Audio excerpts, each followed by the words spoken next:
Happy Cinco de Mayo.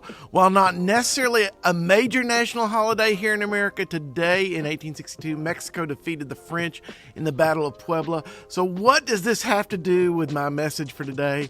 Stay tuned because we're about to dig in.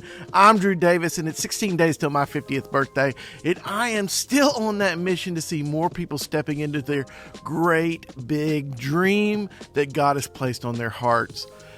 This week was Teacher Appreciation Week. Today, Cinco de Mayo. Yesterday was May the 4th be with you.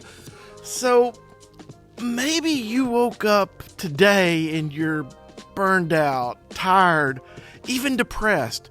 One of my favorite movies coined the phrase, somebody's got a case of the Mondays. Psalm 118 says, "This is the day that the Lord has made. I will rejoice and be glad in it." David is a young man's anointed king by Samuel. But Saul, the current king, is not a real fan of this plan and spends the next 15 years chasing David down to kill him. David wrote this psalm when he was finally made king, and he invites his friends to join with him, not only in a cheerful acknowledgement of God's goodness and cheerful dependence upon that goodness for the future, but in believing the expectation of the promised Messiah. Listen to the power in the following verses. Lord, save us. Lord, grant us success. Lord, God is God, and he made his light shine upon us. You are my God. Give thanks to the Lord, for he is good and his love endures forever. I'm not sure where you are in the battle. Maybe you feel God's given you a great big dream and the cards just are always stacked against you. Maybe every time you try to follow that dream, your boss, your spouse, or even your friends hold you in place. So I want to remind you,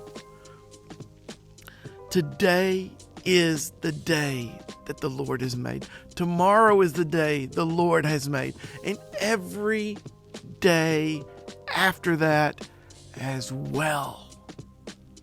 Let me close this out with the words David spoke right before this verse in Psalm 118. And this is 8 through 14.